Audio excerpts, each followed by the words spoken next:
ভেবেছিলাম 2024 সালটা একটু অন্যরকমভাবে কাটাবো, কাছের মানুষগুলোর যত্ন নেব, কিন্তু এত তাড়াতাড়ি যে আমার প্রিয় দুজন মানুষ আমাদেরকে ছেড়ে চলে যাবে সেটা কখনো ভাবতে পারিনি। শুরুতেই বলে দিই, আজকের ভিডিওটা একটু অন্যরকম হতে চলেছে, ভীষণ কষ্টদায়ক ভিডিও। মানে এই ভিডিও যে তোমাদের সাথে শেয়ার করছি এটাও আমি কখনো ভাবিনি এই ভিডিও তোমাদের সাথে শেয়ার করব, কিন্তু ভাবলাম সুখটা যখন শেয়ার করি তাহলে দুঃখটাও একটু শেয়ার করে নিই, যদি দুঃখটা একটু কম হয়। যাই হোক, ওয়েলকাম টু মাই চ্যানেল নমস লাইফে সবাইকে স্বাগতম। আশা করি সবাই ভালো আছো, আর অবশ্যই তোমরা পাশে থেকো। পুরো ভিডিওটা দেখার অনুরোধ রইল, পুরো ভিডিওটা না দেখলে বুঝতেও পারবে না। তো এবার বলি আসল ঘটনাটা কি। আসল ঘটনাটা হলো আমাদের ফ্যামিলির ওপর না, পরিবারের ওপর মনে হয় কিছু একটা হয়েছে, জানো তো। একের পর এক প্রিয় মানুষগুলোকে হারিয়ে ফেলছি। এই এক সপ্তাহের মধ্যে দুজন মানুষকে হারালাম। সত্যি 2024 সালটায় আগস্ট মাসটা যেন একটা যন্ত্রণাদায়ক মাস হয়ে উঠেছে, আর কিছুই করতে ভালো লাগছে না।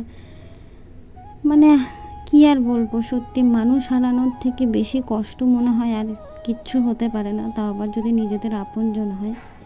এবার বলি তোমাদের সাথে ঘটনাটা একটু শেয়ার করি। তো তখন বাজে ভোর 4টে কিংবা 2:45 না 3:30 এরকমই বাজে। তো তখন ফোন এলো, একটা দুর্ঘটনার ঘটে গেছে। আমি বুঝতে পারি না বিপদ সবসময় কেন রাতেই আসে, ভোরের দিকেই আসে। কয়েকদিন ধরে না মনটা খুব খারাপ ছিল, বোধহয় এটার জন্যই খুবই খারাপ ছিল। বাবাও টেনশন করছিল, আমিও টেনশন করছিলাম, মানে পরিবেশটা কেমন থমথমে হয়েছিল। তারপরে দেখলাম সত্যি এরকম দুর্ঘটনা ঘটার জন্যই বোধহয় এরকমটা হচ্ছিল।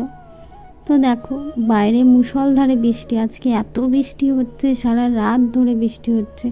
আর সত্যি কথা বলতে কি, যেদিকেই তাকাচ্ছি সেদিকেই শুধু দুর্ঘটনা। আমাদের এখানে কয়েকদিন ধরে এত বৃষ্টি হচ্ছে কি আর বলবো। আর সবচেয়ে বড় কথা কি জানো, আমাদের এখানে নদীতে না ওই লক গেট আছে, লক গেটটা খুলে দিয়েছে। এর ফলে না প্রচণ্ড পরিমাণে জল ঢুকছে। আর অন্য একটা ব্রিজ আছে, ছোট ব্রিজ, ওই ব্রিজটা পুরোপুরি মানে অনেকটা জল চলে আসছে, আর একটু হলেই মানে জল উপচে চলে আসবে। আর ঢেউ দেখো কত যে ঢেউ, কি বলবো। নদীও যেমন উথাল পাথাল হয়ে রয়েছে, এখন আমাদের জীবনও সেরকম ঠিক উথাল পাথাল হয়ে রয়েছে। কখন যে কার সাথে কি হয় কিছুই বলা যায় না। তোমাদেরকে বলি আসল ঘটনা কি। ভোরবেলায় খবর এলো যে আমার জেঠু গত হয়েছে, মানে জেঠু মারা গেছে, আমার নিজের জেঠু। তার আগে একটা ঘটনা ঘটেছে, আমার বাড়ির যেই বড় জেঠু, সবচেয়ে বড় জেঠু, সেই জেঠু মারা গেছে। তারই 7 দিনের মাথায় আমার এই জেঠু মারা গেল। কি আর বলবো, কিছুই বলার নেই। তো আগের বার আমি কোনো ভিডিও শেয়ার করিনি, খুব খারাপ লাগছিল। তো এবার ভিডিওটা না শেয়ার করে পারলাম না। আর সবচেয়ে বড় কথা কি জানো তো, মানে আর নিয়তির হাতেই সব কিছু, নিয়তির ওপর তো কারোরই জোর খাটে না। তাও খারাপ লাগছে, বাড়ির দুজন সবচেয়ে বড় যে গার্জিয়ান ছিলেন তারাই চলে গেল, বাড়ির হেড মেন যারা। ঠিক আছে, মেনে নেওয়া ছাড়া আর কিছুই করার নেই। আর সবচেয়ে বড় কথা কি জানো, এই যেই রাস্তাটা দিয়ে যাচ্ছে এটা আমার জেঠু বাড়ির রাস্তা। প্রত্যেক বছর বর্ষাকালে আমরা এখানে আসি, রাস্তাটা ভীষণ ভালো থাকে, একটু কাদা হয়, তাও প্রকৃতির বুকে নিজেকে ছেড়ে দিতে দারুণ লাগে। হ্যাঁ, আজকে এরকমভাবে এলাম। যাই হোক, আসার সময় জেঠুকে একটু সাজাবো বলে ফুল নিয়ে এসেছিলাম। শেষ যাত্রাটা তো একটু সজ্জায় হোক, সুন্দরভাবে সেজে গুজাই হোক। জানি মানুষ মরে যাওয়ার পরে কিছুই আর থাকে না। তোমরা গ্রামটা দেখলে হয়তো বুঝতে পারবে, প্রচণ্ড পরিমাণে অজপাড়াগায়, একদম একদম শহর থেকে ভীষণ গ্রামে। অনেকটা সময় লাগে আমাদের বাড়ি থেকে যেতে। চারিপাশ যত দিকে যেদিকে চোখ পড়বে খালি সবুজ সবুজ সবুজ। যাই হোক, চলে এসেছি। দেখো, বলেছিলাম অজপাড়াগায়, এখন এখানে টিনের বাড়ি, পাকা রাস্তা সবে হয়েছে, কিছুদিন আগে কারেন্ট এসেছে। তো জেঠু বাড়িতে এসে দেখলাম লোকজন জমা হয়ে গেছে, অনেক লোক এসছে, গাড়ি বাস দাঁড়িয়ে পড়েছে, আত্মীয় স্বজনরা এসেছে, পিসি সবাই এসেছে আর কি। সত্যি কথা বলতে কি, আমাদের জন্য অপেক্ষা করছিল জানো। আমি যাওয়ার সাথে সাথে জেঠুকে যেটুকখানি কাজ করার দরকার, জেঠুর পা ধুয়ে দেওয়া, প্রণাম করা, ফুল দেয়া, এটুকখানি করলাম। তার মধ্যে ফুল নিয়ে গেলাম, জেঠুকে সাজিয়ে নিয়ে বেরিয়ে গেছে। আর কি আর বলবো, খুব খারাপ লাগছিল। জেঠুর মুখটা তোমাদের সাথে শেয়ার করতে পারলাম না, যদি ইউটিউবে যদি কোনো মানে কপিরাইট কিংবা কোনো যদি ক্লেম করে, এর জন্য আমি শেয়ার করতে পারলাম না। আমার ক্রাইটেরিয়াতে এইগুলো অন করা নেই, তাই আর তোমাদের সাথে শেয়ার করতে পারলাম না। জেঠুর মুখটা নাই তোমরা দেখলে কষ্ট পেতে তোমরাও।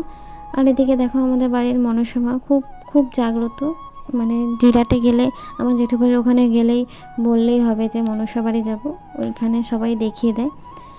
আর দেখো ওখানে গিয়ে না ছোট্ট একটা পুচকি ছিল, ওর সাথে একটুখানি ওকে একটু কোলে নিলাম, তারপরে মনটা একটা হালকা হলো। এদিকে দেখো জেঠু আমাদের আগে আগে যাচ্ছে, জেঠুকে এগিয়ে দিতে যাচ্ছে আমরা পেছন পেছন।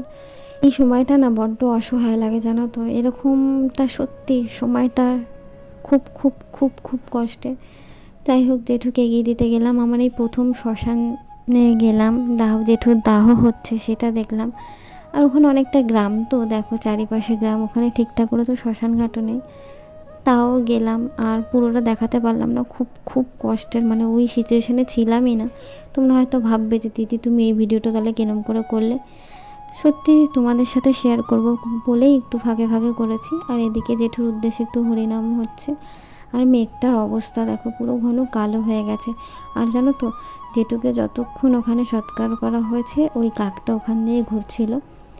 আর জেঠুকে যখন দাহ করা হচ্ছে, যখন আর কি দাহ করা হবে শুরু হবে, তখন খুব ঝমঝম করে বৃষ্টি এসেছিলো, মানে সারাটা দিনই বৃষ্টি বৃষ্টি বৃষ্টি ছিল। যাই হোক এদিকে জেঠু সৎকার হয়ে গেছে, দেখো ঠান্ডা, জেঠু আর আমাদের মধ্যে নেই। আর এই দিদিকে দেখো, এদের পরে মানে জেঠুদের পরে এরাই হলো আমাদের গার্জিয়ান। এখানে আছে আমার জেঠু, দুই জেঠু আর বাবা। তো বাড়ি ফেরার সময় সবার সাথে একটু ভিডিও করলাম, একটু আলোচনা করে বাড়ির পথে রওনা দিলাম। তাই ভাবছি আগের বছর যেই মানুষটাকে দেখে এলাম, ভালো মানুষটা, সেই মানুষটা আজকে আর নেই। সত্যি মানুষের জীবন না খুব ক্ষণস্থায়ী, চিরস্থায়ী কোনো কিছুই হয় না। একটা জিনিস বুঝলাম, কিসের সুখ বিলাসিতা কি, সে তো ফাঁকা হাতেই চলে যেতে হলো, কিচ্ছু নিয়ে যেতে পারলো না। সত্যি কথা বলবো, এই কথাগুলো যে আমি শেয়ার করছি আমার গলাটা পুরো ভারী হয়ে আসছে, আমি কিচ্ছু বলতে ইচ্ছে করছে না আমার আর। যাই হোক আগের দিন ভিডিওটা কন্টিনিউ করতে পারিনি, মন মেজাজ কারোরই ভালো ছিল না। বাড়িতে যদি এরকম হয় কারই বা ভালো লাগে বলো। তো জানো তো সকাল থেকে না, এই সকাল থেকে মানে কালকে থেকে এই কাকটা এখানে বসেই ডাকছে। কাকের আওয়াজ পাচ্ছ কিনা আমি জানি না, কাকটা এখানে বসেই ডেকে যাচ্ছে, কন্টিনিউ ডেকে যাচ্ছে, তাড়ালেও এখানেই থাকছে। তো যাই হোক যেটা বলার জন্য ভিডিওতে আসা, কালকে তো ভিডিওটা শেষ করতে পারিনি। বাড়িতে ফিরতে ফিরতে অনেক লেট হয়ে গেছিলো, অনেকটাই লেট হয়ে গেছিলো জেঠু বাড়ি থেকে ফিরতে ফিরতে। চোখের সামনে ওরকম দেখলাম, আমি আগে কোনোদিনও এরকমটা দেখিনি, মানে কেমন সারা রাত্রিবেলা শুয়েছি তাও ওইটাই দেখছি, খালি চোখ বন্ধ করলে মানে খালি ওইটাই ভাসছে, আর কিছুই ভালো লাগছে না আর কি। তো চলো ভিডিওটা আমি এখানেই শেষ করলাম। ও আর একটা ভালো কথা, মানে আমাদের ফ্যামিলিতে আগেও মানে এই এক সপ্তাহ ধরে একটা ওষুধ চলছে। আমার আর একটা জেঠু মারা গেছে, মানে আমাদের পরিবারের সবচেয়ে যে বড় বাবার জেঠুর ছেলে, ওই জেঠুও মারা গেছে। তো ওষুধের মধ্যে আবার আমার নিজের জেঠু মারা গেল, এই জন্য আমি অনেকদিন ধরে লং ভিডিও দিচ্ছি না। তো তোমাদের কাছে আমি একটাই কথা বলবো, পাশে থেকো, অনেক বেশি ভালোবাসা দিয়ে সাপোর্ট করো। চলো টাটা, আজকে বেশি কথা বলতে একটুকু ভালো লাগছে না। এখনও ডেকেই যাচ্ছে কাকটা, এখনও ডেকে যাচ্ছে। তো চলো টাটা, বাই।